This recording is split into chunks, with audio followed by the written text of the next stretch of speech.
Saudações a todos, sejam bem-vindos a mais um vídeo da Omnipédia, o segundo vídeo na verdade, e o vídeo de hoje será sobre um tema que está algo em voga nesse momento, um tema que tem sido bastante discutido por conta da produção do Christopher Nolan.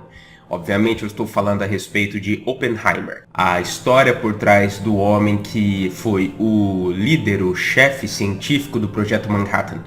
que foi o grande projeto, o grande esforço dos Estados Unidos da América para a produção da primeira bomba atômica, da primeira arma nuclear da história da raça humana. Hoje eu vou contar para vocês um pouco, uma versão resumida da história de vida de Robert Oppenheimer, falar a respeito do Projeto Manhattan em si e tentar fazer com que vocês entendam por que é importante entender essa história e por que ele é um dos personagens mais fascinantes das últimas décadas. Um dos personagens que pessoalmente mais me despertam curiosidade. Antes de mais nada, eu digo que não posso dizer se esse vídeo conterá ou não spoilers do filme, porque eu não assisti o filme, pelo menos não ainda, mas eu imagino que sim, porque afinal de contas é um filme biográfico e eu vou falar a respeito da biografia dele, então recomendo cautela.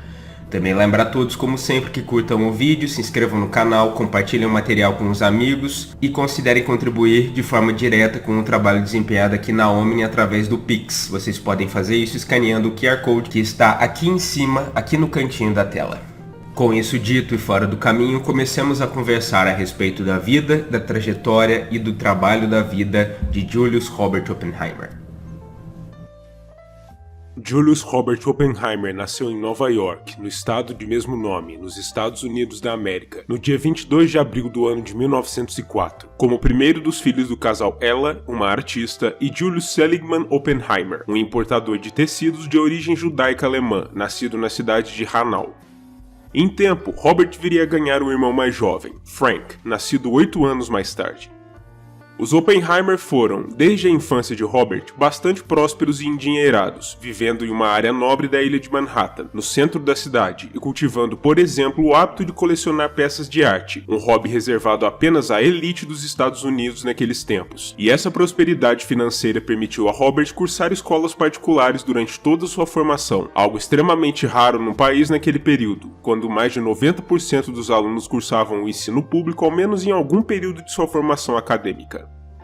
Como resultado de sua boa formação, tendo estudado até mesmo na Ethical Culture Society School, uma prestigiosa instituição que era tida como uma das etapas preparatórias para o ingresso nas faculdades Ivy League, as melhores dos Estados Unidos, e também de sua mente privilegiada, que já àquela época dava os primeiros sinais de sua potência e proficiência, Robert concluiu os estudos regulares um ano adiantado, se destacando não apenas no estudo de química, mas também de outros campos, como a mineralogia e o francês, mas apenas entrou na universidade, a prestigiosa Harvard, para cursar Química aos 18 anos, pois precisou ficar um ano afastado da vida acadêmica por questões de saúde. Como parte do processo de recuperação de sua doença, Robert aprendeu também a andar a cavalo, e como extensão desse curso de equitação, ele acabou por se ver visitando pela primeira, mas não pela última vez, o sudoeste árido dos Estados Unidos, incluindo o estado do Novo México, território que havia sido conquistado do Antigo México após o fim da guerra entre os dois países na metade do século XIX, uma porção do país que teria no futuro um papel crucial em sua trajetória de vida, conforme veremos mais adiante. Em setembro de 1922, Robert iniciou sua formação em Harvard e em apenas 3 anos, um tempo mais curto do que o habitual, já havia se graduado, mais uma vez demonstrando a todos a sua capacidade intelectual destacada. Contudo, a sua formação brilhante não ficou livre de algumas mazelas e dramas, pois desde este período em sua vida, Robert já demonstrou algumas das características mais complicadas e destrutivas que o marcariam em toda a sua história. Ele era um homem tido como algo recluso, que por vezes passava dias a fio trancado em seus aposentos, absorto em problemas científicos complexos e padecendo daquilo que só pode ser descrito como uma forma de hiperfoco, enquanto consumia grandes quantidades de tabaco, sendo um fumante compulsivo, o que naturalmente cobraria um preço alto em sua saúde em anos posteriores. Ele também não era muito sociável, preferindo suas fórmulas e problemas matemáticos à interação com outros alunos da universidade, talvez motivado em parte pelos episódios de depressão pelo qual passava. Depois de sua graduação, Robert partiu para o outro lado do Atlântico, passando a mudar o foco de seus estudos para a física, em especial a física teórica e não a experimental, devido à sua aversão ao ambiente laboratorial, onde os experimentos dessa área ocorriam, e acabou estudando em outras instituições igualmente conceituadas, a Universidade de Cambridge, no Reino Unido, por onde passou já em 1925, e o Instituto de Física Teórica da Universidade de Göttingen, na Alemanha, onde ele travou contato com outros pensadores brilhantes do campo da física teórica e, por consequência, se encontrou de certo modo, se tornando mais sociável e passando a interagir mais com outras pessoas, formando mesmo laços de amizade enquanto discutia as questões vinculadas ao seu campo de estudo. Em 1927, com apenas 23 anos de idade, Robert concluiu seu doutorado em física, publicando um artigo em parceria com seu professor orientador, Max Born, que foi considerado bastante impactante em meio à comunidade científica da época, e por isso, em seu retorno aos Estados Unidos, Robert se viu imediatamente disputado por uma série de instituições de ensino superior, se destacando nos campos da física nuclear e da mecânica quântica, áreas de estudo que naquela época ainda estavam em um estágio de desenvolvimento bastante rudimentar. Para além dos aspectos acadêmicos, no entanto, Robert era um homem consideravelmente nulo, por assim dizer. Sua vida era totalmente dedicada aos seus estudos e ao seu trabalho científico, e para além disso, ele não era afeito a votar, não era alguém politizado e tinha pouco ou nenhum interesse nos rumos da política internacional até aquele momento, nem sequer se dando ao trabalho de consultar os principais jornais. Mas isso estava prestes a mudar, graças aos eventos assustadores que ocorriam na Europa naquele exato momento. O início dos anos 30 nos Estados Unidos da América foi marcado pelos esforços de reconstrução da economia do país após a quebra da Bolsa de Nova York em 1929, que impactou também as economias capitalistas em todo o resto do mundo na época. E na Europa, os efeitos da crise eram também sentidos, mas ensejaram em um tipo diferente de resposta. A ascensão dos regimes totalitários de orientação fascista, que prometiam, entre outras coisas, combater os efeitos nefastos da crise provocada pelos decadentes regimes capitalistas liberais, substituindo-os por um novo modelo político. O caso mais emblemático disso era a Alemanha nazista, que já a partir de 1933 tinha no comando uma nova figura altamente controvertida, Adolf Hitler, o líder do Partido Nacional Socialista dos Trabalhadores Alemães, mais conhecido como Partido Nazista. Hitler desde sempre deixou claro seu viés profundamente antissemita, sancionando e até mesmo estimulando a perseguição aos judeus em seu país desde que assumiu o poder. E diante de algo como aquilo, nem mesmo Oppenheimer poderia ficar de braços cruzados, pois afinal de contas, como um judeu étnico se não praticante, era o seu povo que os nazistas vinham perseguindo. Isso para não dizer alguns de seus amigos pessoais dos círculos acadêmicos europeus, e ele tinha de fazer algo para ajudar. Por isso, com a ascensão dos regimes nazifascistas, ele mudou drasticamente sua postura política, passando a ajudar no financiamento da fuga de diversos físicos da Alemanha e da Europa, a doar dinheiro para projetos sociais de apoio ao povo judeu, a apoiar greves e outros movimentos de cunho social e até mesmo a organizar eventos ligados aos movimentos antifascistas espanhóis, já que a Espanha era outra nação que estava ameaçada pela ascensão do fascismo, com as tropas rebeldes de Francisco Franco combatendo os exércitos do governo e as brigadas internacionais durante a Guerra Civil Espanhola, que se deu entre os anos de 1936 e 1939. Oppenheimer também foi mais longe, chegando a contribuir efetivamente com o Partido Comunista dos Estados Unidos, um movimento temerário naquela época, pois qualquer mínima ligação com os comunistas americanos poderia incendiar em investigações aprofundadas de qualquer pessoa, sob a acusação de serem possíveis comunistas também, algo que já era problemático na sociedade americana dos anos 30 e 40 e se tornaria ainda muito mais delicado nos anos 50, com o advento da Guerra Fria, e de fato, Oppenheimer entraria para uma lista do governo de suspeitos de serem comunistas por conta desse auxílio. Robert, durante esse período, também contribuiu para a melhora na base acadêmica de seu país, colocando todo o dinheiro da herança que recebeu com as mortes dos pais, algo em torno de $200 mil à época, que equivaleriam a mais de $4 milhões atuais, em fundos de financiamento de bolsas de estudo para a formação de futuros cientistas. Até porque, vendo que em breve seu país poderia estar envolvido em uma guerra contra as potências nazifascistas europeias, Oppenheimer sabia que uma base sólida de cientistas que gerassem inovações e vantagens tecnológicas para os Estados Unidos seria crucial para aproximar o país mais e mais da vitória nesse conflito em potencial. No ano de 1940, Oppenheimer se casou com Catherine Punning, bióloga e, mais importante ainda, militante ativa do Partido Comunista Americano, o que apenas contribuiu ainda mais para levantar suspeitas sobre ele mesmo junto ao governo, e juntos eles tiveram 2 filhos, Peter e Catherine Oppenheimer. Nesse mesmo período, em que a Segunda Guerra já havia se iniciado na Europa, mas ainda não contava com a participação direta dos Estados Unidos, 2 físicos judeus de origem europeia enviaram ao presidente de então, Franklin Delano Roosevelt, uma carta advertindo o mandatário sobre uma possível bomba de dimensões destrutivas inimagináveis até aquele período, e sobre a possibilidade muito real de que a Alemanha nazista estivesse, naquele exato momento, desenvolvendo tal arma, o que faria com que fosse imperativo que os Estados Unidos também se debruçassem sobre esse estudo. Esses 2 físicos eram Leo Szilard, oriundo da Hungria, e Albert Einstein, nascido na própria Alemanha, e seu alerta sobre o desenvolvimento de tal arma pelos nazistas parece ter surtido efeito, pois já no dia 9 de outubro do ano de 1941, meses antes do início do envolvimento direto dos Estados Unidos naquela guerra, o sinal verde foi dado para o programa de desenvolvimento da bomba atômica no país, coordenado diretamente pelas Forças Armadas e em estreita colaboração com os militares britânicos, que já haviam feito diversos avanços importantes nessa área de pesquisa e que, precisando desesperadamente do apoio americano na guerra, concordaram em dividir seu material técnico com os coordenadores do novo projeto.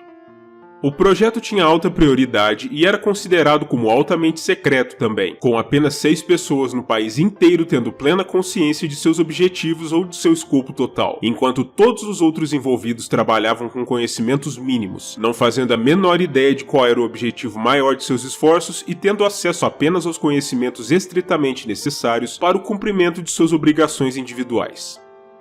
Em junho do ano de 1942, quando os Estados Unidos já estavam em guerra, o projeto ganhou um nome certo, o Programa de Engenharia Manhattan, propositalmente vago para manter seu caráter secreto. O nome que passou à história foi mesmo Projeto Manhattan, por ter se iniciado em uma pequena série de escritórios na mesma ilha em que Oppenheimer havia morado durante os anos de infância, embora alguns digam que o nome teria sido atribuído ao projeto pelo fato de que o laboratório que desenvolvia a arma consumiria uma quantidade tamanha de energia que equivaleria a todo o consumo na ilha do coração da cidade de Nova York. O coordenador militar do projeto era um homem de nome Leslie Groves Jr., um general considerado excêntrico e direto até demais, mas que por outro lado era famoso por alcançar resultados práticos rapidamente, e sua foi a escolha do homem que serviria como líder científico do projeto.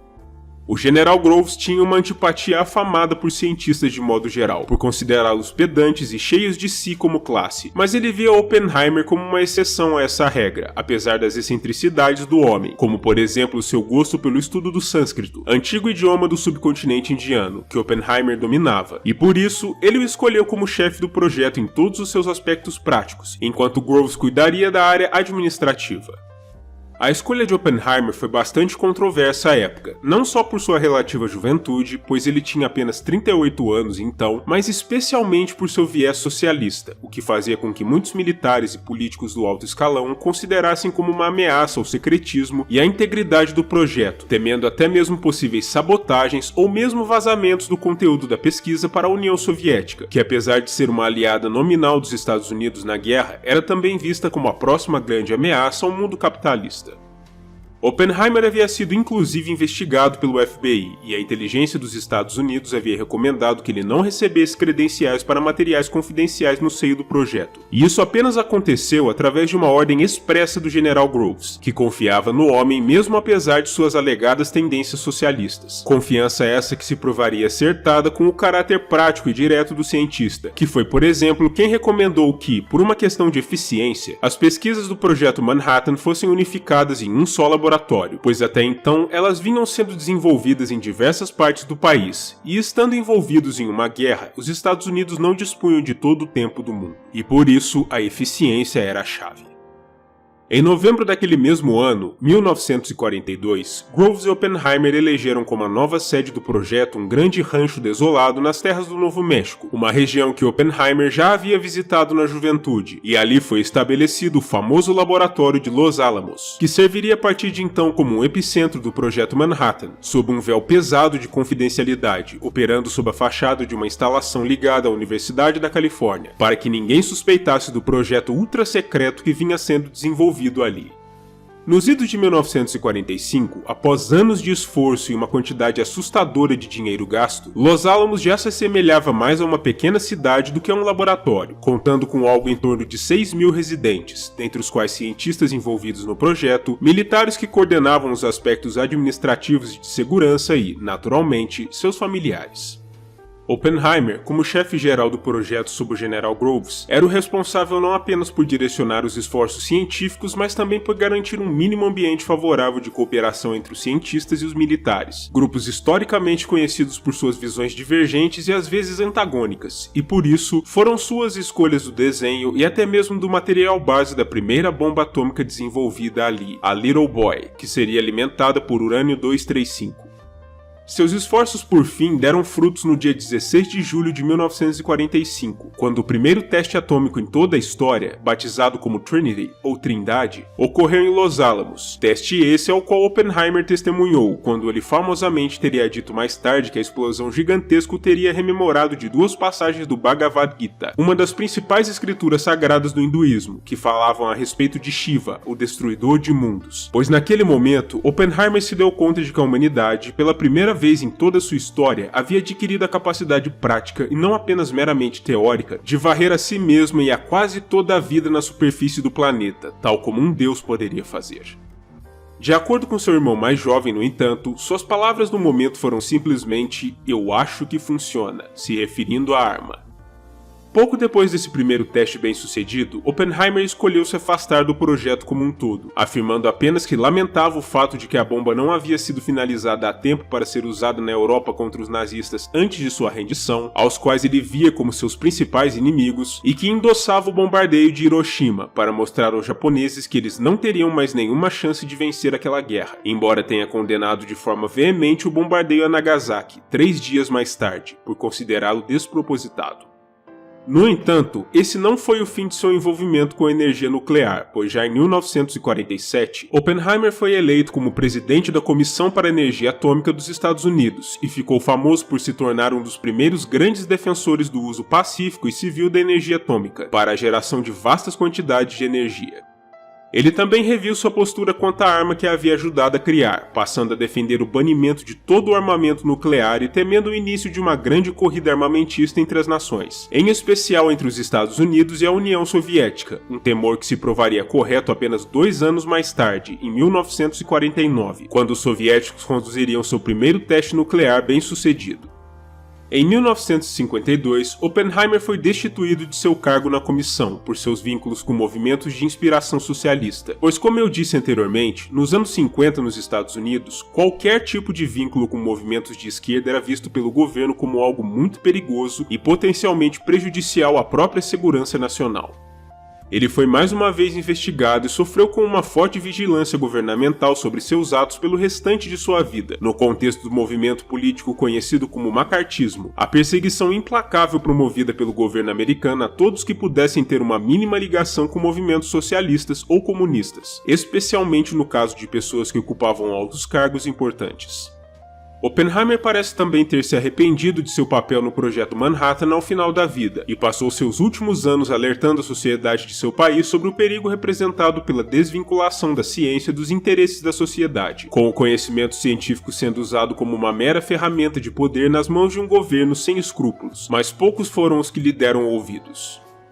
Julius Robert Oppenheimer finalmente veio a falecer no ano de 1967, aos 62 anos de idade, devido a um câncer de garganta resultante de seus muitos anos como fumante compulsivo, mas sua história permaneceu viva e forte nas mentes de muitos em seu país, apesar da campanha difamatória conduzida pelo governo à sua imagem por conta de seus vínculos socialistas. No ano de 2005, uma extensa biografia sobre Oppenheimer, batizada como O Prometeu Americano, foi publicada no país e serviu como base para a elaboração do roteiro do filme que estreou nos cinemas de todo o mundo neste ano, 2023, e que serviu também como motivação para o vídeo de hoje.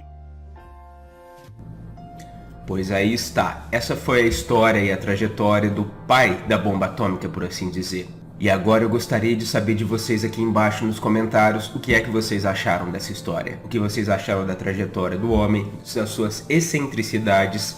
e do seu papel em modificar para sempre a história da humanidade. Não só a história da guerra, mas a história da raça humana como um todo, porque afinal de contas, não é à toa que hoje nós vivemos o que se convencionou chamar de era atômica, era nuclear. Escrevam aí abaixo o que vocês acharam a respeito do vídeo, da história e da forma como eu apresentei, e também fiquem à vontade para escrever suas outras observações aí embaixo, o espaço é de vocês. Um grande abraço a todos, agradeço pela audiência, pela paciência, pelo interesse naquilo que eu faço, e eu verei a todos novamente no próximo vídeo aqui na Omni, ou então lá no MGF, meu canal primário, sobre as Crônicas de Gelo e Fogo. Demorou? Então, valeu!